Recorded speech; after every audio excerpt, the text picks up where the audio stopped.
শুধু আমরা প্রশংসাই করতে পারি। এরপরে আল্লাহ বলেন সীমাহুম ফি ওয়াজুহিহিম মিন আতারিস সুজুদ। নবী আপনার সাহাবীরা কেমন জানেন? তাদের চেহারার মধ্যে আপনি আলামত দেখবেন, সিজদার চিহ্ন দেখতে পাবেন। সুবহানাল্লাহ। এগুলো আজকে 2 নাম্বার আলোচনা। তাহলে 1 নাম্বার শিখলাম সাহাবীদের প্রতি কে খুশি? আল্লাহ। 2 নাম্বার সাহাবীদের রুকু সিজদার প্রশংসা কে করেছে? আল্লাহ। শেষ হয় না, আল্লাহ বলে যালিকা মাতালুহুম ফিত তাওরাত ওয়া মাতালুহুম ফিল ইনজিল। তবে আপনার সাহাবীদের আলোচনা দৃষ্টান্ত তাওরাতেও আছে, ইনজিলেও আছে। সুবহানাল্লাহ। কোরআনে তো আছে, তাওরাতেও আছে, ইনজিলেও আছে। যাদের ব্যাপারে আল্লাহ আগে আলোচনা করছে তাওরাত ইনজিলে, তাদেরকে শুধু প্রশংসাই করতে হবে। ঠিক। আজকে 3 নাম্বার আলোচনা। বলেন সাহাবীগণ আল্লাহ নির্বাচিত বান্দা। দেখছেন আমার আপনার মাঝে সাহাবীরা হলো নির্বাচিত। সূরা নামল 59 নম্বর আয়াত, 19 পারা 20 নম্বর পৃষ্ঠা। আল্লাহ তাআলা বলেন ওয়াকুলিল হামদুলিল্লাহি ওয়া সালামুন আলা ইবাদিহিল্লাযীনা ইসতাফা। নবী আপনি বলেন সমস্ত প্রশংসা আল্লাহ। ওয়া সালামুন আলা ইবাদিহিল্লাযীনা ইসতাফা। শান্তি বর্ষিত হোক ওই সমস্ত বান্দাদের প্রতি যাদেরকে আল্লাহ নির্বাচন করেছেন। সুবহানাল্লাহ। বলেন না, অনুবাদটা একসাথে করি, বলেন শান্তি তাদের প্রতি যাদেরকে আল্লাহ নির্বাচন করেছেন। সুবহানাল্লাহ। ইমাম সুফিয়ান সাউরি রাহমাতুল্লাহি আলাইহি এই আয়াতের ব্যাখ্যায় বলেন হুম আসহাবু মুহাম্মাদিন সাল্লাল্লাহু আলাইহি সাল্লাম। এখানে নির্বাচিত বান্দা হলেন আল্লাহ রাসূলের সাহাবীরা। সুবহানাল্লাহ। 4 নাম্বার, সারা পৃথিবীর উম্মতের মাঝে আমরা শ্রেষ্ঠ উম্মত। সুবহানাল্লাহ। আমাদের মাঝে শ্রেষ্ঠ সাহাবী। আবার বলি, সারা পৃথিবীর শ্রেষ্ঠ উম্মত আমরা, আমাদের মাঝে শ্রেষ্ঠ সাহাবী। সূরা আলী ইমরান 110 নম্বর আয়াত, 4 পারা 2 নম্বর পৃষ্ঠা। সূরা আলী ইমরান 110 নম্বর আয়াতে আল্লাহ বলেন কুনতুম খায়রা উম্মাতিন উখরিজাত লিন-নাস। তোমরাই শ্রেষ্ঠ উম্মত যাদেরকে মানুষের কল্যাণের জন্য বের করা হয়েছে। এখানে 1 নম্বর উদ্দেশ্য শ্রেষ্ঠ উম্মত দ্বারা আল্লাহ রাসূলের সাহাবীগণ। তা'মুরুনা বিল মা'রুফি ওয়া তানহাউনা আনিল মুনকার। তোমরা সৎ কাজের আদেশ করবা, অসৎ কাজের নিষেধ করবা। ওয়া তু'মিনুনা বিল্লাহ। আল্লাহর প্রতি ঈমান রাখো। তোমাদের গুণ হলো সৎ কাজের আদেশ করা, অসৎ কাজের নিষেধ করা, আল্লাহর প্রতি বিশ্বাস স্থাপন করা। এইজন্যই তো তোমরা শ্রেষ্ঠ উম্মত, সারা পৃথিবীর শ্রেষ্ঠ উম্মত আমরা, আমাদের মাঝে শ্রেষ্ঠ উম্মত আল্লাহ রাসূলের সাহাবী। সুবহানাল্লাহ। বলেন আল্লাহ কার প্রতি সন্তুষ্ট? সাহাবীদের প্রশংসা কে করেছেন? আল্লাহ। সাহাবীরা কার নির্বাচিত বান্দা? আল্লাহ। সাহাবীরা এই উম্মতের কি উম্মত? শ্রেষ্ঠ উম্মত। তাহলে তাদের শুধু কি করতে পারি? প্রশংসা। 5 নাম্বার, এটাও একটু বলেন, মনে থাকবে। বলেন সাহাবীগণ এই উম্মতের নিরাপত্তা স্বরূপ। তাই তো তারা নাই বলে আমাদের উপর একের পর এক বিপদ আপদ আসছে। সাহাবীগণ এই উম্মতের জন্য ছিল নিরাপত্তা। সাহাবীরা নাই, উম্মতের উপর গজব আযাব শুরু হয়েছে। দলিল সহিহ মুসলিম 2531 নম্বর হাদিস, 2531। এই হাদিসের বর্ণনাকারী আবু বুরদা তার বাবা থেকে হাদিসটা বর্ণনা করেছেন। এই হাদিসটি বোঝার আছে। আপনারা একদল এই মসজিদে আজকে মাগরিব পড়ছেন। বন্ধ শুরু হয়েছে মাগরিবের আগে থেকে, ঠিক আছে? আচ্ছা, তো মাগরিব পড়ার পর চিন্তা করলেন, 2-3 জন বসে রয়েছেন আগে, বললেন এই এশার নামাজটা একসাথে পড়া মাহফিলটা শুনে যান। এরকম হয়তো আছেন কিছু। আচ্ছা, অথবা আপনারা এলাকার কোন মসজিদে কেউ মাগরিব পড়ছেন, পড়ার পর বৈশা বৈশা কেউ তেলাওয়াত করতেছেন, কেউ জিকির করতেছেন, কেউ হয়তো বা কোন আমল করতেছেন, আর বলতেছেন যেহেতু মাগরিব পড়ে ফেলছি, এশা আর বেশিক্ষণ বাকি নাই, ইনশাআল্লাহ আযানটা দিলে হুজুরের সাথে জামাতে এশারা পড়া বাড়িতে যাব। এমন হতে পারে। নবীর একদল সাহাবী মসজিদের মধ্যে বসা, নবীর সাথে জামাতে মাগরিবের নামাজ আদায় করছে। সুবহানাল্লাহ। তো তারা বলেন সাল্লাইনা মা রাসূলিল্লাহি সাল্লাল্লাহু আলাইহি ওয়াসাল্লাম আল মাগরিবা। আমরা রাসূলুল্লাহ সাল্লাল্লাহু আলাইহি সাল্লামের সাথে মাগরিবের নামাজ আদায় করলাম। নামাজ পড়ার পর আমরা কয়েকজন সাহাবী মসজিদে বসে বললাম, লাউ জালাসনা হাত্তা নুসাল্লিয়া মা'আহুল ইশা। আচ্ছা, মাগরিব যেহেতু পড়েই ফেলছি, এশা পর্যন্ত মসজিদে বসে থাকি, একবারে নবীর সাথে এশার নামাজটা জামাতে পড়বো, তারপর যাব। তারা বসে রয়েছে। হঠাৎ আল্লাহ রাসূল সাল্লাল্লাহু আলাইহি ওয়াসাল্লাম ঘর থেকে মসজিদে আসছে। নবীজির ঘর ছিল মসজিদের সাথে, এইজন্য ইমাম সাহেবের বাসা করে দিবেন মসজিদের সাথে। বললাম সবাই কিছু বয়ে গেলেন, খানাই দিনে আবার বাসা নাকি? ইমাম সাহেবের কোয়ার্টার করে দিবেন একদম মসজিদের সাথে, যেন উনি কামরা থেকে দরজা দিয়ে বের হয়ে মসজিদে এসে আপনাদেরকে বলতে পারে আসসালামু আলাইকুম।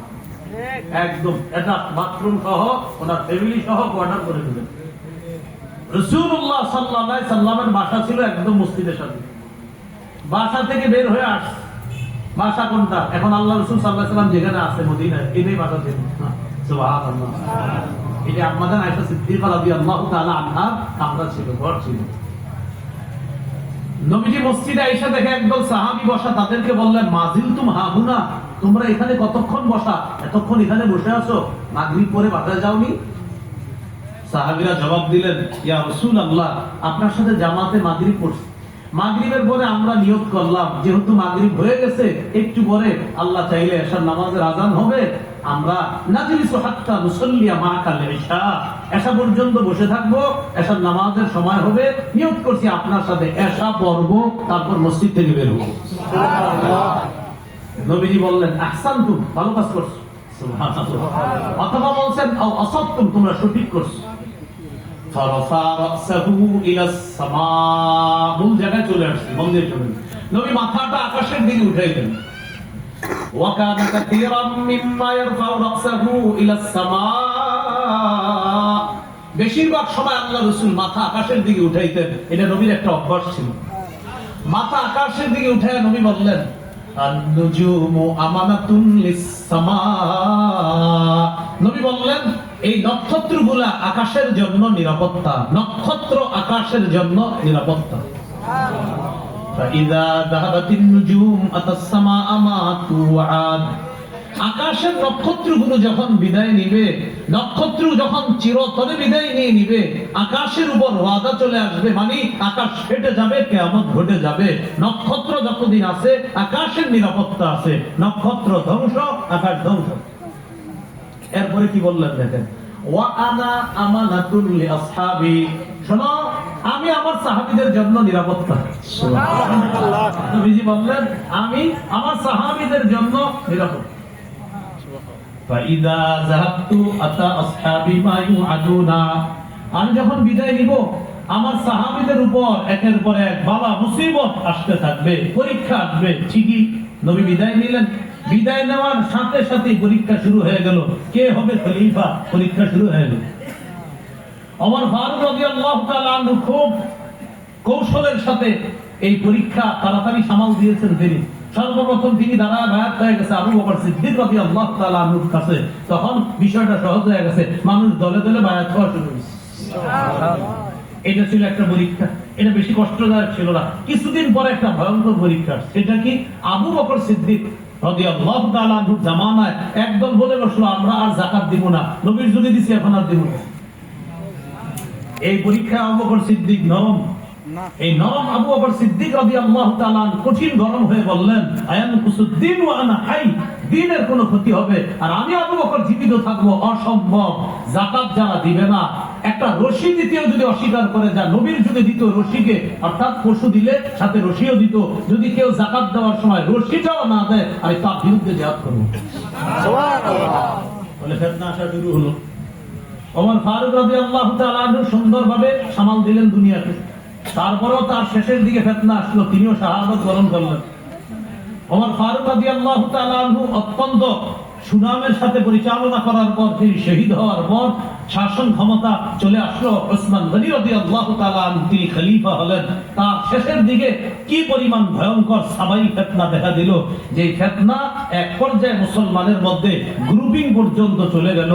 জলিলুল কদর সাহাবী আলী আর মুআবিয়া, আয়েশা রাদিয়াল্লাহু তাআলা আনহুম, তাদের মাঝে আপনার কিছু বিষয়ে মতভেদ দেখা দিল। হযরত আলী আর মুয়াবিয়া তাদের মাঝে মতভেদ হয়ে গেল। আলী এবং আম্মা জান আয়েশা জামাই এবং শাশুড়ির মাঝেও মতভেদ হয়ে গেল। একের পরে এক পরীক্ষা। নবী বলেন, আমি থাকা পর্যন্ত আমার সাহাবীরা নিরাপদ, আমি চলে যাব তাদের উপরও পরীক্ষা। এবার কি বলে দেখেন, ওয়া আসহাবী আমানাতুন লি উম্মতি, আমার সাহাবীরা আমার উম্মতের জন্য নিরাপত্তা। ফাইদা যাহাবা আসহাবী আতা উম্মতি মা ইউআদুনা, আমার সাহাবীরা যখন বিদায় দিবে আমার উম্মতের উপর একের পর এক বিপদ আসতে থাকবে। আস্তে আস্তে এক পর্যায়ে কিয়ামতের ছোট আলামত, এক পর্যায়ে বড় আলামত, পরিশেষে কিয়ামত হয়ে যাবে। তাহলে বলেন তো, আমাদের জন্য সাহাবীদেরকে নবী কি বলেছেন? নিরাপত্তা। বলেন কি বলেছেন? যাদেরকে নবী বললেন নিরাপত্তা, তাদের সমালোচনা করার কিভাবে দুঃসাহস করি? তাদের শুধু প্রশংসা করা যায়। বুঝে আসছে কি কথাগুলো? ঠিক। 6 নাম্বার, সাহাবায়ে কেরাম এই উম্মতের জন্য কল্যাণ। বলেন সাহাবায়ে কেরাম উম্মতের জন্য কি? কল্যাণ। একটা হাদিস শুনলে অনেক সুন্দর একটা বিষয় শিখার। as-silsilatus sahiha হাদিসের কিতাব 3283 নম্বর হাদিস। এই হাদিসের বর্ণনাকারী সাহাবীর নাম ওয়াসিলা ইবনুল আসকা আল-লাইথি আবি কাইসালা। আচ্ছা ছোট একটু মনে রাখেন, ওয়াসিলা কি নাম? ওয়াসিলা পুরো নাম ওয়াসিলা ইবনুল আসকা আল-লাইথি আবি কাইসালা, এটা হলো পুরো নাম। এই ওয়াসিলা রাদিয়াল্লাহু তাআলা আনহুর বর্ণনা, তিনি বলেন রাসূলুল্লাহ সাল্লাল্লাহু আলাইহি সাল্লাম বলেন, লা তাজালুনা বিখাইরিন মা দামা ফিকুম মান রাআনি ওয়া সাহাবানি, তোমরা ততক্ষণ কল্যাণের মধ্যে থাকবা যতক্ষণ তোমাদের মধ্যে তারা থাকবে যারা আমি নবীকে দেখেছে আর আমার সাহাবী হওয়ার সৌভাগ্য অর্জন করছে। এরপরে কি বলে দেখেন, والله لا تزالون بخير ما دام فيكم من رأى من رآني وصاحب من صاحبني, আল্লাহর কসম তোমরা ততদিন কল্যাণের মধ্যে থাকবা যতদিন তোমাদের মধ্যে তারা থাকবে যারা আমার সাহাবীদেরকে দেখে। বুঝেন নাই মনে হয়? প্রথমটা বলছে তোমরা ততদিন কল্যাণের মধ্যে থাকবা যতদিন তোমাদের মধ্যে তারা আছে যারা আমাকে দেখেছে। 2 নম্বরে বললেন আল্লাহর কসম তোমরা ততদিন কল্যাণের মধ্যে থাকবা যতদিন তোমাদের মাঝে তারা থাকবে যারা আমার সাহাবীদেরকে দেখেছে এবং আমার সাহাবীদের সান্নিধ্য অর্জন করে তাবিঈ হওয়ার মর্যাদা অর্জন করে। 3 নম্বর, والله لا تزالون بخير ما دام فيكم من رأى من رأى من رآني وصاحب من صاحب من صاحبني, আল্লাহর কসম তোমরা ততদিন কল্যাণের মধ্যে থাকবা যতদিন তোমাদের মধ্যে তারা থাকবে যারা তাদেরকে দেখছে যারা আমার সাহাবীদেরকে দেখছে। সুবহানাল্লাহ। তাহলে তাবে তাবিঈন, তাবে তাবিঈন, তোমরা ততদিন কল্যাণের মধ্যে থাকবা যতদিন আমার সাহাবীরা থাকবে, তোমরা ততদিন কল্যাণের মধ্যে থাকবা যতদিন তারা থাকবে যারা আমার সাহাবীদেরকে দেখছে, তোমরা ততদিন কল্যাণের মধ্যে থাকবা যতদিন তোমাদের মধ্যে তারা থাকবে যারা তাদেরকে দেখেছে যারা আমার সাহাবীকে দেখছে। আল্লাহ জানে, বুঝছেন? তাহলে সাহাবী, তাবিঈ, তাবে তাবিঈ, সাহাবীরা কল্যাণ, তাবিঈগণ কল্যাণ, তাবে তাবিঈগণ কল্যাণ। অতএব এখান থেকে বোঝা যায় আল্লাহ নবীর পরে 3 যুগ যারা আছে এই 3 যুগের ব্যাপারে কলম চালাইতে আর জবান চালাইতে বড় সতর্কতার সাথে চালাইতে হবে। এই 3 যুগের মধ্যে আপনার আল ইমামুল আযম আবু হানিফা রাহমাতুল্লাহি আলাইহি, আল ইমাম মালিক রাহমাতুল্লাহি আলাইহি, এই বড় বড় ইমাম, তাদের ব্যাপারে আমাদের দেশের অনেক মানুষ, সাধারণ জনগণ এমন ভাবে কথা বলে যেন তার ঝালা দেবে না। মনে যে একসাথে গেছে ছোটবেলা ঠিক এবার বলে তুমি আবু হানিফা মানে ওনার সালাম খালা করে মামা করে। বড় সতর্ক, খুব সতর্ক, খুব সতর্ক। এলেমের এক এক পাহাড়, এক এক জাহাজ, এক এক হাস্তি, এক এক বড় বড় বাহাদুর যারা এলেমের জগতে, তাদেরকে আপনি এইভাবে বলেন খুব সাবধান, আপনি কোথায় আছেন? সাহাবীদের ব্যাপারে জবান নিয়ন্ত্রণ, তাবিঈদের ব্যাপারে জবান নিয়ন্ত্রণ, তাবে তাবিঈদের ব্যাপারে জবান বড় নিয়ন্ত্রণ রাখতে হবে, কলম নিয়ন্ত্রণ রাখতে হবে। এগুলো আজকে 6 নম্বর আলোচনা। 7 নম্বর আলোচনা, সাহাবীদের মর্যাদা, তাবিঈদের মর্যাদা, তাবে তাবিঈদের মর্যাদা রক্ষা করার হুকুম আল্লাহ রাসূল আমাদেরকে করছে। ইবনে মাজাহ হাদিসের কিতাব 2363 নম্বর হাদিস। এই হাদিসের বর্ণনাকারী ওমর ইবনুল খাত্তাব রাদিয়াল্লাহু তাআলা, তিনি একদিন জাবিয়া নামক জায়গায় দাঁড়িয়েছে। ওমর ইবনুল খাত্তাব হাদিসের মূল বর্ণনাকারী সাহাবী জাবির ইবনে সামুরা। তো তিনি বলেন যে একদিন আমিরুল মুমিনিন হযরত ওমর জাবিয়া নামক একটা জায়গায় দাঁড়াইছে। দাঁড়ায় বললেন, এই শোনো মানুষ, আমি যেভাবে তোমাদের সামনে দাঁড়িয়েছি, একদিন নবীজি এইভাবে আমাদের সামনে দাঁড়িয়েছে। সুবহানাল্লাহ। দাঁড়ানোর পর নবীজি বলেছেন, ইহফাজুনি ফি আসহাবি সুম্মাল্লাযীনা ইয়ালুনাহুম সুম্মাল্লাযীনা ইয়ালুনাহুম। ও পৃথিবীর মানুষ, আমার সাহাবীদের মর্যাদা রক্ষা করবা, সাহাবীদের পরের যুগ যারা তাদের মর্যাদা রক্ষা করবা, তাদের পরের যুগে যারা তাদের মর্যাদা রক্ষা করবা। সাহাবীদের মর্যাদা রক্ষা করা, তাবিঈদের মর্যাদা রক্ষা করা, তাবিঈদের মর্যাদা রক্ষা করা হুকুম আল্লাহ রাসূল করে গিয়েছেন। আমরা তাদের সমালোচনা করতে পারি না, আমরা শুধু প্রশংসা করতে পারি।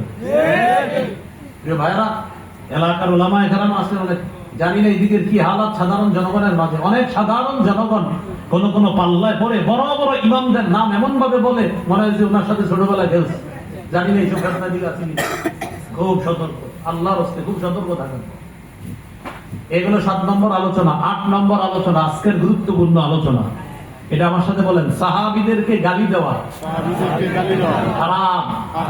বলেন তো আবার, সাহাবীদেরকে গালি দেওয়া হারাম। জোরে বলবেন, সাহাবীদেরকে গালি দেওয়া হারাম। সাহাবীদেরকে গালি দেওয়া হারাম। এই ব্যাপারে কয়েকটা দৃষ্টান্ত দিই।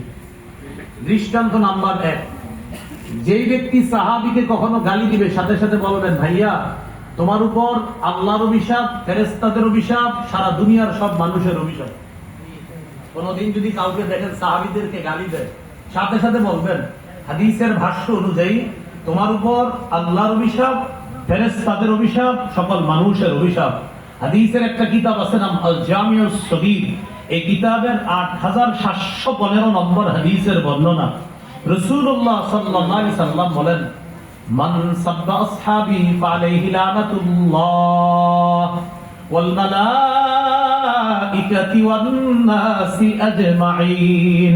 যে ব্যক্তি আমার সাহাবীদেরকে গালি দিল, তার উপর আল্লাহর অভিশাপ, তার উপর ফেরেশতাদের অভিশাপ, তার উপর সকল মানুষের অভিশাপ। প্রিয় মুসলমান ভাই বোনেরা, হাতে পায়ে ধরে বলছি, আল্লাহর হস্তে সাহাবীদের ব্যাপারে কোনো নিন্দা এই জাতীয় শুনবেন বা করবেন, এটা কল্পনায় আইনেন না। এই বিষয়ের গুরুত্বটা আলেমরা খুব বেশি বুঝতেছে, এখানে যারা আছে না তারা এই বিষয়গুলো বুঝতেছে। তো আপনারা সাধারণ যারা, আপনারা বুঝতেছেন না, আপনাদেরকে অনেক মানুষ সাহাবীদের ব্যাপারেও ধোঁকা দেওয়ার চেষ্টা করে। এমনও হবে দেখবেন, যখন কোন আমল আপনি তার অনুযায়ী করবেন না, তখন আপনার বলবেন, ভাই এই আমল তো আব্দুল্লাহ ইবনে মাসউদ রাদিয়াল্লাহু তাআলা আনহু করছে। তখন আপনাকে কি বলবে জানেন? আব্দুল্লাহ ইবনে মাসউদ কোন সাহাবী হলো?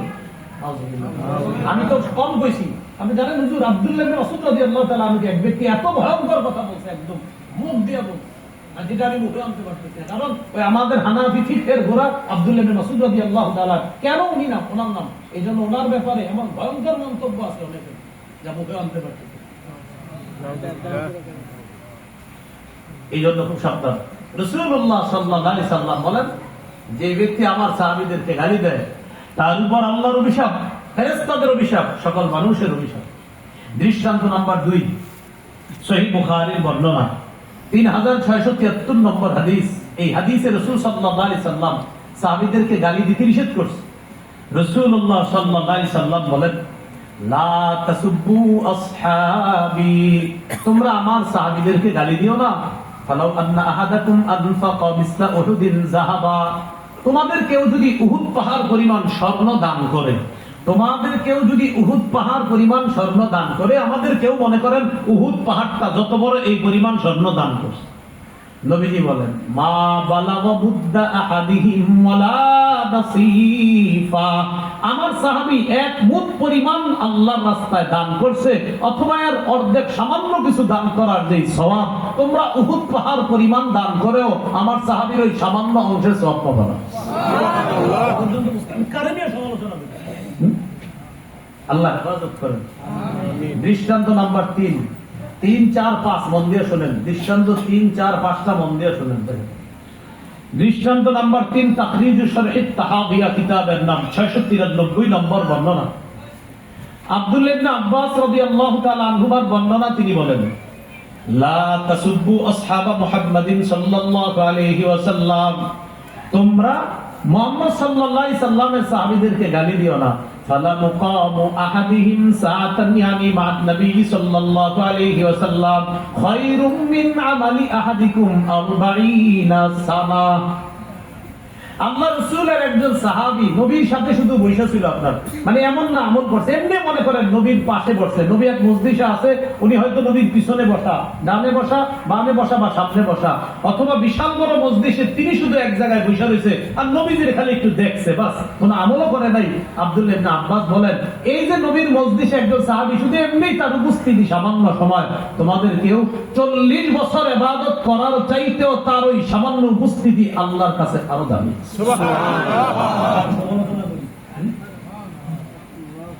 দৃষ্টান্ত নাম্বার 4, আরেকটা তো বললাম 40 বছর, 4 নাম্বার দৃষ্টান্ত কি বলে দেখেন, ইবনে মাজাহ 162 নম্বর হাদিস। আব্দুল্লাহ ইবনে ওমর রাদিয়াল্লাহু তাআলা আনহুমা বর্ণনা, তিনি বলেন, লা তাসুব্বু আসহাবা মুহাম্মাদিন সাল্লাল্লাহু আলাইহি ওয়াসাল্লাম, পৃথিবীর মানুষ তোমরা মুহাম্মদ সাল্লাল্লাহু আলাইহি সাল্লামের সাহাবীদেরকে গালি দিও না।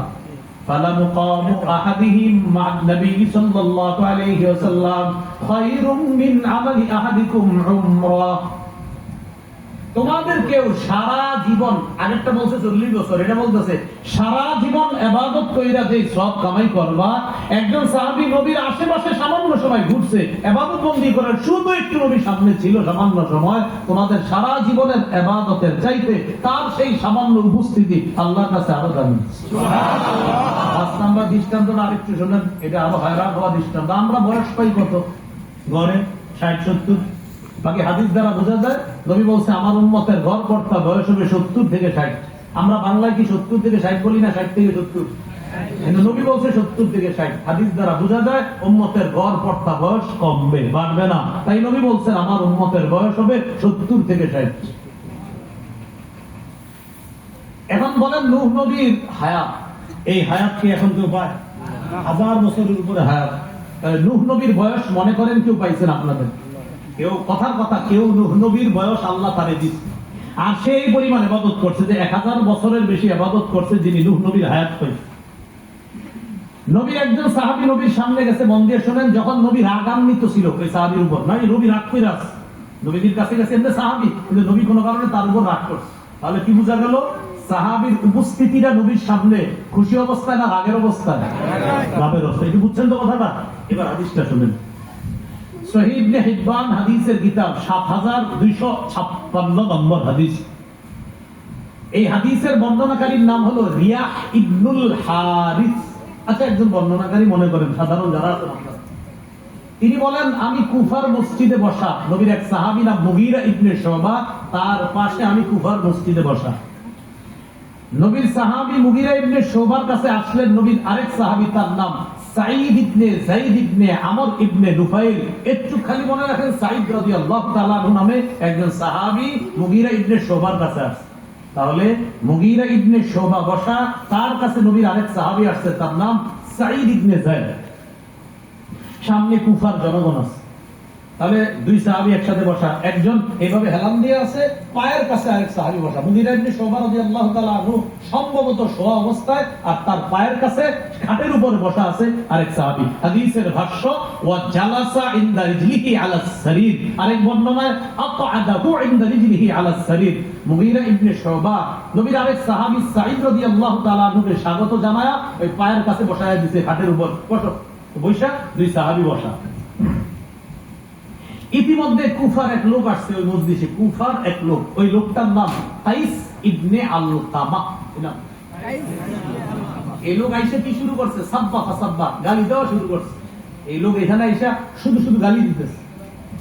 সাঈদ রাদিয়াল্লাহু তাআলা মুগীরা ইবনে শুবা রাদিয়াল্লাহু তাআলা আনহু বললেন, আচ্ছা মাইয়া সুব্বু, এই লোকটা কারে গালি দেয়? তো মুগীরা ইবনে শুবা রাদিয়াল্লাহু তাআলা আনহু বললেন, ইয়াসুব্বু আলিয়া, সে আলী রাদিয়াল্লাহু তাআলা আনহুকে গালি দিতেছে। দিল থেকে বলেন নাউযুবিল্লাহ। সে কাকে গালি দিতেছে? হযরত আলী রাদিয়াল্লাহু তাআলা। তখন সাঈদ রাদিয়াল্লাহু তাআলা আনহু বললেন, আলা আরা আসহাব রাসূলিল্লাহ সাল্লাল্লাহু আলাইহি সাল্লাম ইউসাব্বুনা ইনদাকা ফালা তুনকিরু ওয়ালা তুগাইরু। আপনার সামনে নবীর একজন সাহাবীকে গালি দেয়, কিছু বলতেছেন না কেন? তখন সাঈদ রাদিয়াল্লাহু তাআলা আনহু বললেন, আল্লাহর কসম, আমি নবীকে বলতে শুনেছি, আবু বকরিন ফিল জান্নাহ ওয়া উমারু ফিল জান্নাহ ওয়া উসমানু ফিল জান্নাহ ওয়া আলীউন ফিল জান্নাহ ওয়া সাকাল হাদিস। তিনি বলেন, আমি নবীকে বলতে শুনেছি, আবু বকর জান্নাতে, ওমর জান্নাতে, ওসমান জান্নাতে, আলী জান্নাতে। নবীর জান্নাতি সাহাবীকে সে কিভাবে গালি দেয়? নবী যার ব্যাপারে বলছে সে জান্নাতে, এই সাহাবীকে সে গালি দিচ্ছে।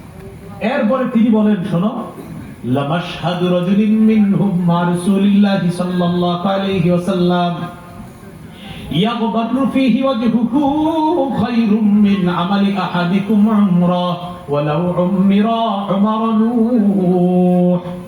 তোমাদের কেউ যদি নূহ নবীর হায়াত পাও, সাঈদ ইবনে যায়েদ বললেন, তোমাদের কেউ যদি নূহ নবীর হায়াত পাও আর এই পরিমাণ তুমি ইবাদত করলা, নবীর একজন সাহাবী নবীর মজলিসে উপস্থিত হয়েছে এমন অবস্থায় যে নবী তার উপর রাগান্বিত, রাগের অবস্থায় নবীর সাহাবীর উপস্থিতির মর্যাদা এত বেশি, তুমি নূহ নবীর হায়াত পাওয়ার পরেও যদি এত বছর ইবাদত করো, এই তোমার এই ইবাদতের চাইতেও নবীর রাগের অবস্থায় সাহাবীর উপস্থিতির মর্যাদা আল্লাহর কাছে আরো বেশি। সুবহানাল্লাহ। খুশির অবস্থা কি হবে? তুমি যদি নূহ নবীর হায়াত পাও, নবীর এক সাহাবী, নবী রাগ করে আছে তার উপরে, কিন্তু সাহাবী রাগ করে আছে, কোনো কারণে রাগ করছে, এই যে রাগের অবস্থায় নবীর সাহাবী নবীর সামনে আছে, এই সাহাবী হওয়ার যোগ্যতাটা, এই সামান্য উপস্থিতি, তোমাদের কেউ নূহ নবীর পরিমাণ বয়স পায় আমল করবা, এর চাইতেও এটার ফজিলত আল্লাহর কাছে আরো বেশি। বলেন, সমালোচনা করবো কখনো? তাদেরকে শুধু কি করতে পারি আমরা? প্রশংসা, সম্মান, তাদেরকে সবসময় আমরা প্রশংসা করবো। আল্লাহ কথাগুলো মনে রাখার তৌফিক দান করেন।